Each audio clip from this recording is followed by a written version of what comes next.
Good evening. Thanks for joining us. A breaking story out of the Bahamas tonight. Authorities have confirmed that R&B singer and actress Aaliyah is among 8 people in a plane crash. Her dreams were taken away. On board the doomed Cessna, Aaliyah and 8 others, including a representative for Virgin Records and a makeup artist. Yeah. I remember as a youngster, you standing on the block out there playing hopscotch, making a lollipop. I wanted to come and talk, but I was shy back then. Baddest girl in the school, thought I had no friends. Closest to friends, used to pick and laugh at me, used to call me silly names, cause I was soulful and tacky. Exactly how I thought it would be. Years later, I'm in the Bahamas sipping Lipton. Breaking story out of the Bahamas tonight. Authorities have confirmed that R&B singer and actress Aaliyah is among 8 people in a plane crash. Her dreams were taken away. On board the doomed Cessna, Aaliyah and 8 others, including a representative for Virgin Records and a makeup artist. Investigators say one of the engines apparently failed. They crashed just short of a runway on Abaco Island. The very first thing I did was kneel down next to pretty much each one of them, one by one, and just kind of sat there and talked to them for a couple of minutes. Like, my first thing is like, I'm so sorry this happened to you. The National Transportation Safety Board says investigators have found no sign of mechanical failure, but they have confirmed that the plane was substantially overweight. Before we get into it, I need y'all to hit that bell notification so y'all can be notified whenever I drop some more of these bangers. We're going to get right back into it. Rest in peace to the beautiful, lovely, talented Miss Aaliyah Haughton. For those of you who are under a rock who don't know who Miss Aaliyah is, she had a slew of hit records. She was very young when she passed in a tragic plane crash in August of 2001. I think I was like 16 at the time, but it was very tragic. She had hits like "Are You There Somebody," 4-page letter, "Rock the Boat," "Can I Come Over?" The list goes on and on. She was one of my favorite, very, very talented. So tragic how she passed. So we're gonna react to a video and kind of celebrate the life of Miss Aaliyah. We're gonna get right into it. When it took off. The pilot was a crackhead, a former crackhead, and even he, the crackhead, didn't want to go along with it, but he was told that he had to. Luis Morales III was recently charged for possession and may not have been authorized to fly that plane.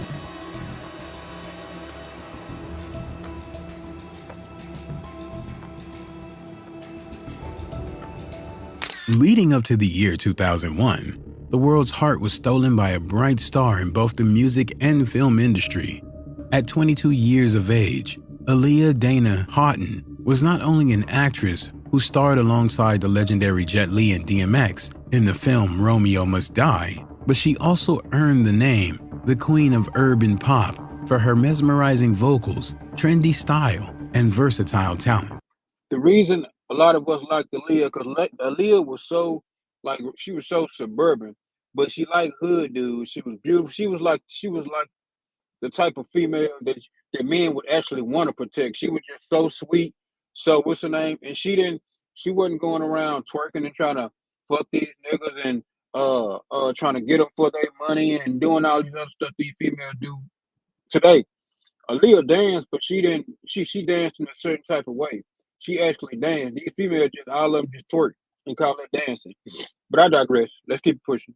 She was already earning awards and breaking records as a female in the industry and was on her way to surely continuing dominating with her talent. But her life would begin on a path to a fatal decline as the year progressed. The events were set in motion the moment she decided to shoot a music video for her hit single, Rock the Boat. Around August 21st, 2001, she would make an appearance on BET's 106 in Park. And we need a resolution. Did so good on the countdown. Then we gotta know what the next video is, and I hope you're saying it's a song I love. Yes, it is. It's Rock the Boat. Yes, it's Rock the Boat. Yeah. Now when this would be her last real live interview. Like she was saying, her next video would be Rock the Boat, which is in the Bahamas, which is the place. Was her last trip coming from the Bahamas is when the plane crashed. So this would be her last live interview. can we expect that? I shoot the video tomorrow, as a matter of fact. Okay. Filming for the visuals would begin August 22nd, 2001, with fans excitedly awaiting to see the finished product with video director Hype Williams on the helm. Filming began in Miami, where everything appeared fine. With green screens set up along with cameras and visual effects, professionals had all the tools to create the envisioned ocean scenes for the video.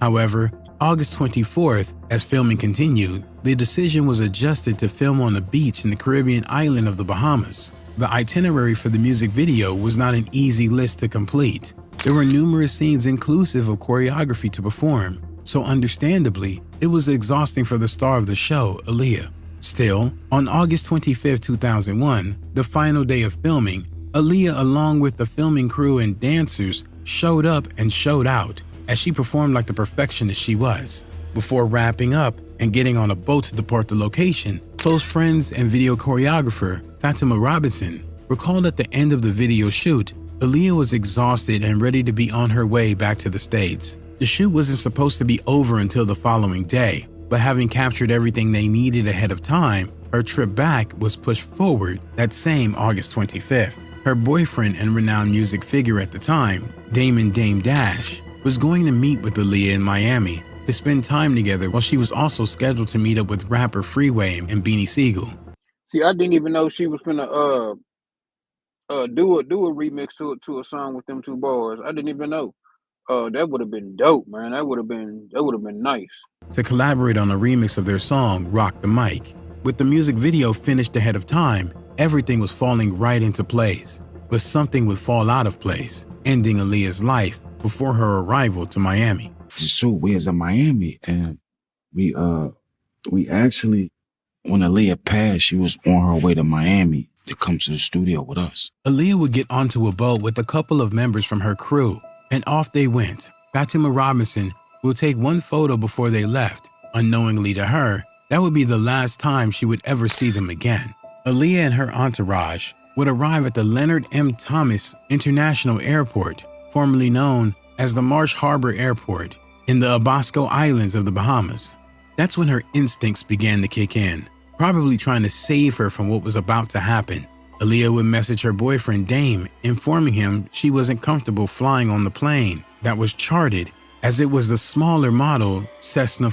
Look how small that plane is, man. Ain't no way you finna get on that plane with all that luggage and all them people. Nah, that look like it's a disaster. Not doing it. 402, as compared to the aircraft which brought them a safe arrival to the Bahamas. When she actually saw the plane, she, we had the Blackberries, and she said, "I don't like this plane." And I was like, "Well, don't get on it." And she was like, "Well, I got to because I got work to do." According to later information, celebrity musician Lenny Kravitz would offer Aaliyah his jet for the trip, but it was allegedly taken by Hype Williams, leaving Aaliyah to battle with her fears of traveling on the Cessna 402B. But what I was really more tight about was that I had heard that Lenny Kravitz had offered her a jet and that Hype had took the jet. So that's what really pissed me off about the situation when I heard about that. At this point, Aaliyah made her feelings about the plane known, questioning the capacity of the plane to house both the crew along with luggage and camera equipment. This sentiment was supported by the pilot of the plane, Luis Morales, who explained that the plane would be overweight given the collective weight of... Now, supposedly Luis Morales was a known cokehead. Why would he be flying me anywhere? I have no idea. I don't know. I'm too paranoid. I check it. This man is a known cokehead. Why would I let him fly me or even drive me anywhere? This nigga can't pump me on a bike. For real. Everyone and everything to be placed on board. At this juncture, it was the crucial deciding moment on whether Aaliyah and everyone boarding the plane would live or die. Aaliyah, not letting her feelings about flying on the plane be quelled, allegedly decided to return to the back of the taxi van, complaining of a headache, and fell asleep while her team was left to deal with the flight issue. That was the initial statement detailed in the report after her tragic passing, but in time, new details would add suspicion to the events that took place. Now, supposedly, Aaliyah really didn't want to get on the plane. Now, I don't know how true this is, but they say that she was somehow drugged and she woke up literally on the plane. They just carried her home. When she woke up, they was in the air. Details would be expressed by a then 13-year-old eyewitness in the written biography, baby girl, better known as Aaliyah, by journalist and author Kathy Landoli. In the book, and in since deleted video of his recollection of what happened to Aaliyah, the boy by the name of Kingsley Russell, whose family ran a taxi and hospitality business in the area, stated that Aaliyah was against going on the plane. And what was even more shocking was that he claimed Aaliyah was given a pill by her team to sedate her, and she was carried onto the plane involuntarily as she was still unconscious. Ultimately, the decision would be on the pilot to call off the flight. He was also in support of not flying according to reports because he knew the plane wasn't built to hold that level of capacity. But for some reason, Aaliyah, along with her entourage and the pilot, took to the skies. That decision by the pilot to continue with the flight even due to the overweight concerns was the wrong one. Shortly after taking off from the runway, the plane elevated to a height between 60 to 100 feet before the consequences became painstakingly apparent and the plane plummeted to the ground, crashing in a fiery blaze. Good evening. Thanks for joining us. A breaking story out of the Bahamas tonight. Authorities have confirmed that R&B singer and actress Aaliyah is among 8 people in a plane crash. Yeah, the plane crashed as it tried to take off from the island of Abaco in the Bahamas. 9 people, all Americans, were on board that plane. Claude Sawyer, a 26-year-old charter pilot operating machinery close to the site, described seeing the plane go up, then tilt to the left and nosed in. He recalled the gruesome nature of the crash, calling it the worst he's ever seen. The plane was in pieces, with some seats ejected from the aircraft. The scene was littered with the aftermath of the devastating crash. The plane was a mangled mess. The question burning on the minds of onlookers was there any survivors? Would a miracle save the young superstar from the tragedy that just struck? Rushing over to the scene, persons like the first responder, Earl Thurston, would inform reporters when he made it to the scene of the crash, there were originally 3 persons still alive. Unfortunately, Aaliyah was not one of them. Her bodyguard, Scott Galen, would be the only one out of the 3 survivors that were reportedly conscious. Now, as I understand it, 3 people originally survived the impact. Were any of them conscious when you arrived on the scene? Yes, sir. Mr. Scott Gallen, he was still conscious at the time. That's Aaliyah's bodyguard, right? Yes, that's her bodyguard. Unfortunately, Scott Galen passed away on the way to the hospital, but before So all of them end up dying. Every single one of them. The last one who held on for the longest was the bodyguard, and he ended up dying a little bit later. he succumbed to his injuries, he was able to inform paramedics what happened from his perspective, stating that after takeoff, the plane slid a little to the right and the pilot tried to recover it by turning to the left. But as he turned to the left, the plane just ditched and fell completely out of the sky. Scott was remembered as a gentle, caring giant by friends and loved ones, and the driver of the ambulance recalled Scott's main concern while on the way to the hospital was the well-being of his client, Aaliyah. The 2 other crew members that were alive after the crash also succumbed to their injuries, totaling to all 9 passengers losing their lives in the tragic accident. It was a chilling scene, just plain debris and body bags as the deceased were removed from the crash site. After the horror incident, an investigation into the crash was launched, as well as an official inquiry into Aaliyah's passing, which took place in the Bahamas. It is reported that pathologist Dr. Giovanni Raju, who carried out the inquest, concluded that the singer passed away from severe burns, a blow to the head, and severe shock. Dr. Raju also confirmed that the star was vulnerable as she had a weak heart, and concluded she went into such a state of shock, even if she had survived the crash, recovery would have been near impossible. News. Now, did y'all catch that? I didn't know that severe. Aaliyah had a heart problem. So before even that happened, she had died of shock. So even if she survived the crash itself, she still would have died from the shock to her heart. Wow. News articles flooded the printeries, informing the public of the grim news. It was a time of mourning, but that grief would soon have mixed emotions with anger along with questions on if it was a result of mechanical error or human negligence. Soon, that question began having answers, and when an article printed that the pilot's warning was ignored, the information was further compounded with shocking details that showed the plane crash could have been avoided if only proper procedure was followed. Still, while many stated the pilot issued warnings to the crew over the overloaded capacity of the aircraft, it turned out his accreditation to fly on that day was even more damning. Investigations revealed details of his background that showed the moment he was assigned as the pilot, Aaliyah and her crew was doomed. A report would indicate that Morales flew the plane that day while possibly under the influence. According to That's what I'm talking about, man. How do you let a known cokehead drive one of the most successful pop stars out at the time? Drive her anywhere? Don't they got resumes or something? Man, this is wild, man. Pathologist Dr. Giovanni Raju, pilot Luis Antonio Morales had an illegal substance in his urine and traces of alcohol in his stomach at the time of the crash. This brought... So not only was he high, he was drunk. And this is who y'all got to fly one of the most successful pop artists out at the time around anywhere.